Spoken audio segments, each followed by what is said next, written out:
good morning mga mix. Panibagong araw, panibagong vlog tayo mga mix at panibagong putahe sa mga araw na ito mga mix. Ang niluluto natin mga mix ay ampalaya. No.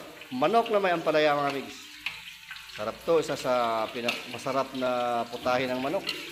Parang adobo lang siya na nilagyan mo lang siya ng ampalaya. Merong oyster sauce and sugar. Siyempre ang mga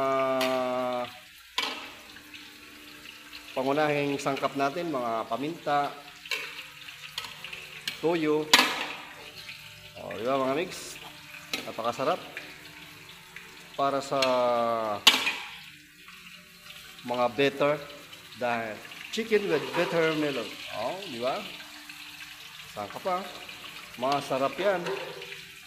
Yummy yan mga mix. Mga mix, ang ating finished product. Diba? Napakasarap. Yummy mga mix.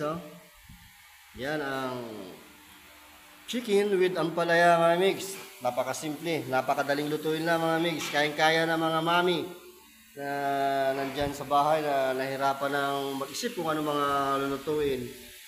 Ito, napakasimple, napakadali lang lutuin mga mix. Manok na may ampalaya. Okay, maraming salamat and thank you for watching. God bless you.